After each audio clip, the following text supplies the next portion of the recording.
नरेंद्र मोदी जी के सामने कौन भी टिक नहीं पा रहा जो है 88 से 92% तक मुसलमान जो है कांग्रेस को वोटिंग करते।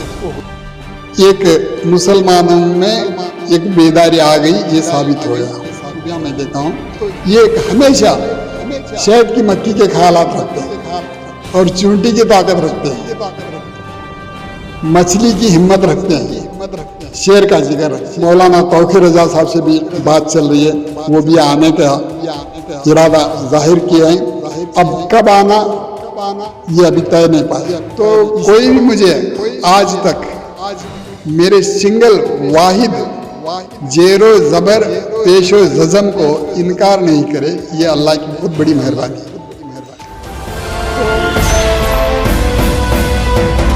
अस्सलाम वालेकुम नाज़रीन, मैं हूं सैयद फारूक अहमद, आप देख रहे हैं न्यूज़ 7 मीडिया। तो नाज़रीन, आज हम पहुंचे हैं हज़रत अब्दुल करीम हाशिमपीर देसाई साहब जो नौरंग कांग्रेस पार्टी के सदर हैं।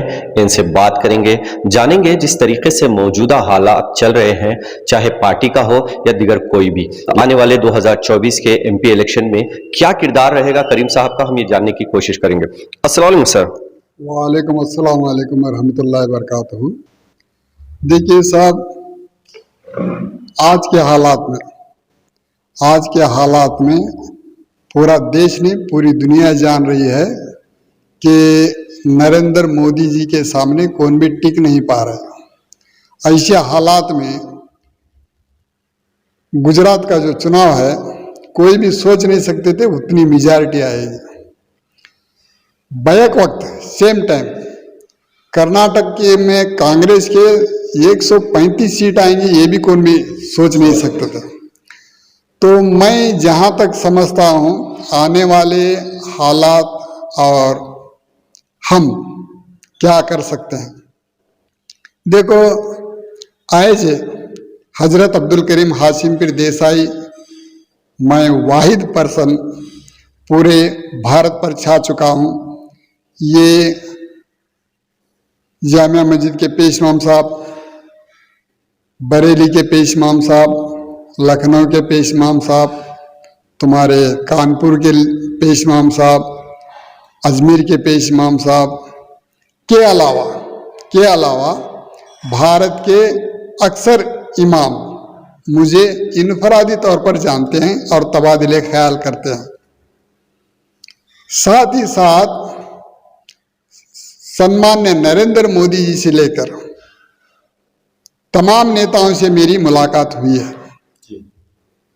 तो कोई भी मुझे आज तक मेरे सिंगल वाहिद जेरो जबर पेशो जज़म को इनकार नहीं करे, ये अल्लाह की बहुत बड़ी मेहरबानी है।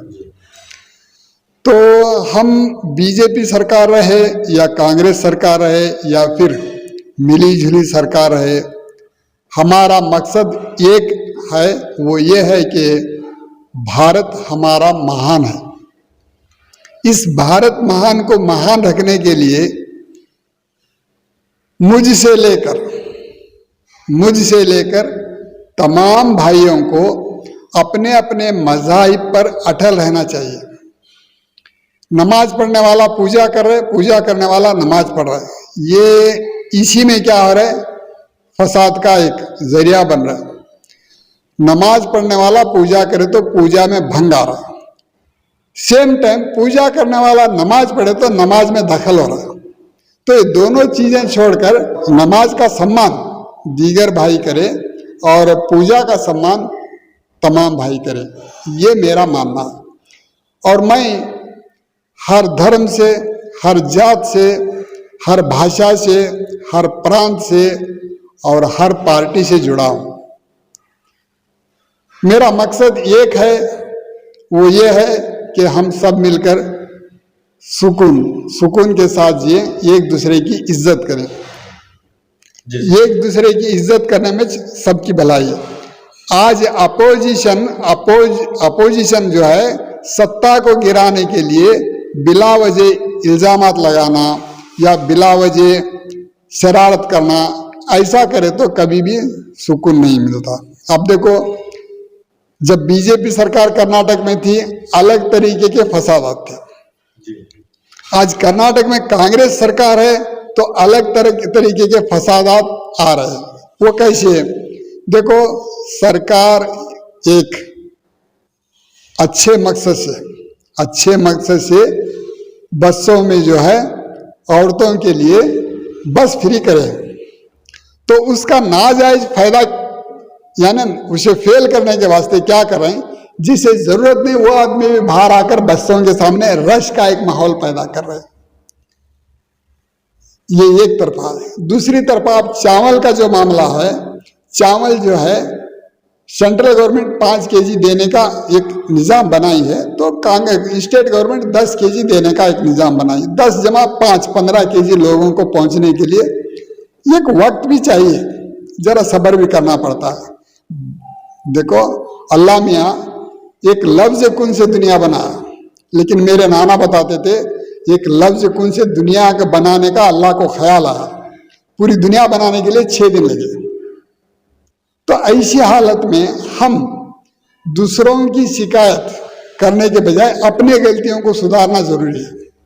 तो इसी मकसद को लेकर हमारा इलेक्शन प्लान आने वाले 2024 में मेरे सामने 2 ही रास्ते हैं।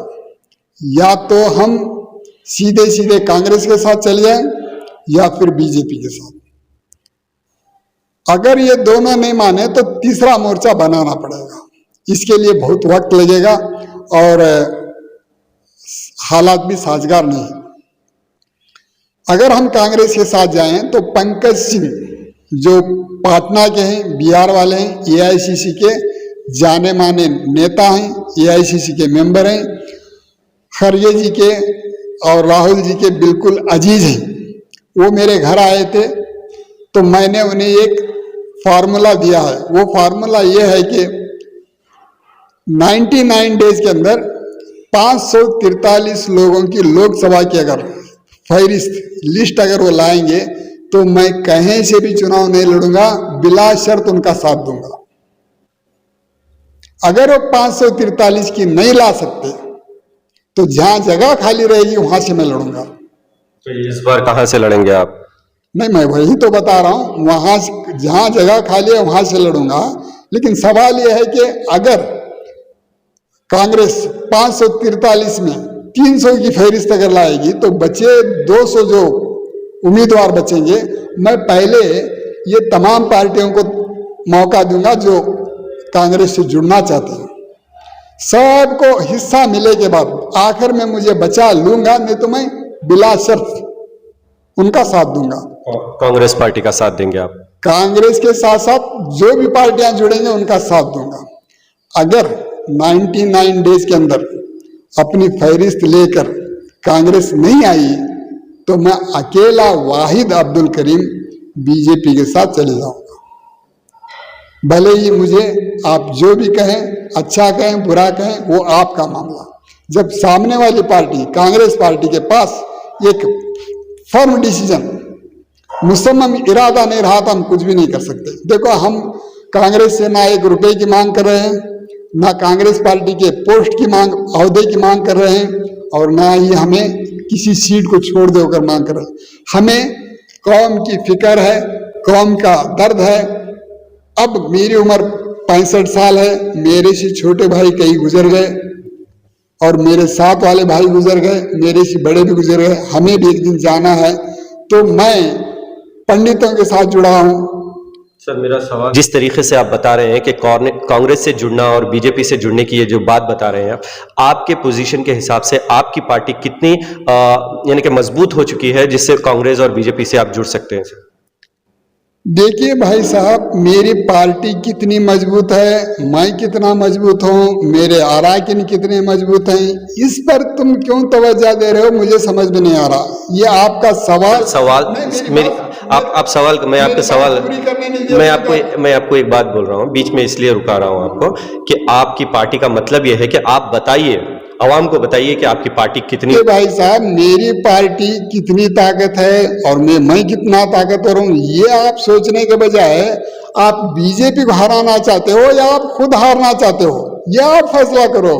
अगर आप बीजेपी को हराना चाहते हैं तो तुम्हारे अपने उम्मीदवारों को, भले ही कांग्रेस हो, बीजेपी हो, चाहे कोई और पार्टी हो, तुम्हारी अपनी फहरिस्त है, ये बताओ। अगर तुम्हारी फहरिस्त नहीं तो 543 पर मैं अकेला लड़ूंगा।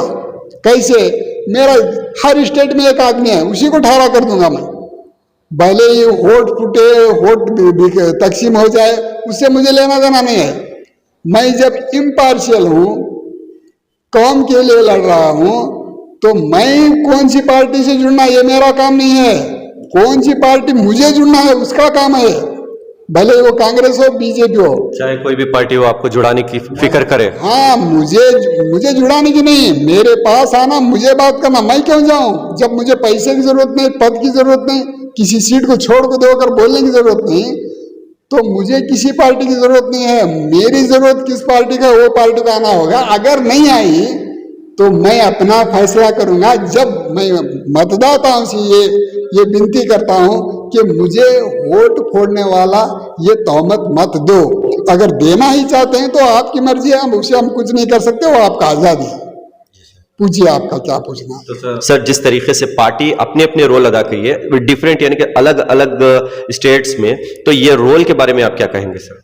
देखो, यहाँ पार्टी का रोल अलग है, मतदाता का रोल अलग है, मीडिएटर का रोल अलग है। मैं सबसे पहले मतदाता का रोल बता रहा हूं आपको। इस बार कर्नाटका में बहुत सारे मतदाता यानी 88% से 92% तक मुसलमान जो है एक तरफा वोटिंग करे, वो कांग्रेस को करे। 88 से 92% तक मुसलमान जो है कांग्रेस को वोटिंग करे। तो ये जो है, ये एक मुसलमानों में एक बेदारी आ गई, ये साबित हो गया। तो यही बात अगर लोकसभा में हो गई तो पूरे देश में जो है कांग्रेस आ जाएगी, इसमें दो राय नहीं है। लेकिन ऐसा होने के इम्कानात बिल्कुल नजर नहीं आ रहे। क्यों नजर नहीं आ रहे हैं? तो कर्नाटक की एक हिस्ट्री है, कर्नाटका की एक हिस्ट्री है। हम कर्नाटका वाले कभी भी बहते पानी के साथ जाते नहीं। देखो, कर्नाटका के मुसलमानों में एक 4 खूबियां मैं देखा हूं। ये हमेशा शहद की मक्खी के ख्यालात रखते हैं और चूंटी की ताकत रखते हैं, मछली की हिम्मत रखते हैं, शेर का जिगर रखते हैं। इसलिए ये जो है, सेंट्रल में कभी कांग्रेस गवर्नमेंट थी तो यहाँ जनता पार्टी की गवर्नमेंट थी। जब सेंट्रल में जनता गवर्नमेंट थी तो यहाँ कांग्रेस गवर्नमेंट थी। यानी सेंट्रल के साथ भय कर जाना कर्नाटक वाले कभी भी नहीं चाहते। इसी तरह तमिलनाडु है, आंध्रा है, तेलंगाना है, ये केरला है, ये जो अपने पश्चिम बंगाल है, ये जो स्टेट्स हैं वो अपनी एक छवि बनाए। अब रहा राजस्थान, मध्य प्रदेश, तुम्हारा उत्तर प्रदेश, ये कभी बीजेपी आती है, कभी कांग्रेस आती है, कभी तीसरी पार्टी आती है। लेकिन आने वाला लोकसभा का जो इलेक्शन है, इस मामले में पीर को 3 तारीख को, अभी आपके सामने फोन आया था, वो जगन मोहन जो आंध्रा के सीएम है, उनके मामू का फोन है, वो कड़पा के एमएलए थे, उनसे मेरी बात हो रही थी। वो पीर को आ रहे हैं। पीर को आए तो उनके साथ एक बैठक है, उस क्या पैगाम भेजें देखते हम, जगन मोहन क्या भेजें और उनके मामा क्या चाहते हैं, वो देख लेकर वहाँ ये करें। तो मेरी मौलाना तौकीर रजा साहब से भी बात चल रही है, वो भी आने का इरादा जाहिर किए हैं। अब कब आना ये अभी तय नहीं पाया। इसी तरह लखनऊ के इमाम आने वाले हैं, कानपुर वाले आने वाले हैं। तो दिल्ली वालों से भी हमारे अब्दुल सुभान भाई बात किए परसों, वो भी आने वाले हैं। आने के लिए सब तैयार हैं, लेकिन हम ये चाहते हैं कि हमारे मुसलमानों में एक तरतीब हो जाए। तरतीब ऐसी हो, हर मस्जिद से एक रुकन, हर मस्जिद से एक रुकन जो मस्जिद वाले चुन कर भेजें। वो ऐसा एक रुकन हर मस्जिद से आए तो तमाम तालुक गांव के मस्जिद हैं, उसके बाद तालुक के मस्जिद हैं, उसके बाद ज़िले के मस्जिद हैं, उसके बाद स्टेट के मस्जिद हैं, उसके बाद ये तमाम एक एक करके लिए हैं। तो 40 मेंबर जो है कौम का फैसला करने वाली एक कमेटी बन सकती है। तो वो एक मरकजी कमेटी बन सकती है। जब जाके हमारी वो कमेटी, जब जैसा कि तुम्हारा ये पर्सनल लॉ बोर्ड है, इस तरह एक माहौल बना तो ये मुसलमानों का मसला एक तरफा हो जाता है। उसमें से कौन कायद रहते वो अगर बोले तो उनकी बात को काउंट करना, कौन की मेरे हिसाब को क्या की बोल दिया, उसका एक हंगामा होना, देश में बवाल मचना, ऐसा नहीं होना। जो भी हमें बयानात देना है एक तंजीम के जरिए फैसला करके दें तो देश में सुकून अमन आता है और हम दीगर भाइयों के बुरी नजर से बच सकते हैं। तो ऐसा एक माहौल की एक प्लान चल रहा है हमारा, उसमें वो कब होते देख लेंगे। तो रही बात, मुझे किसी पार्टी से जुड़ना नहीं है।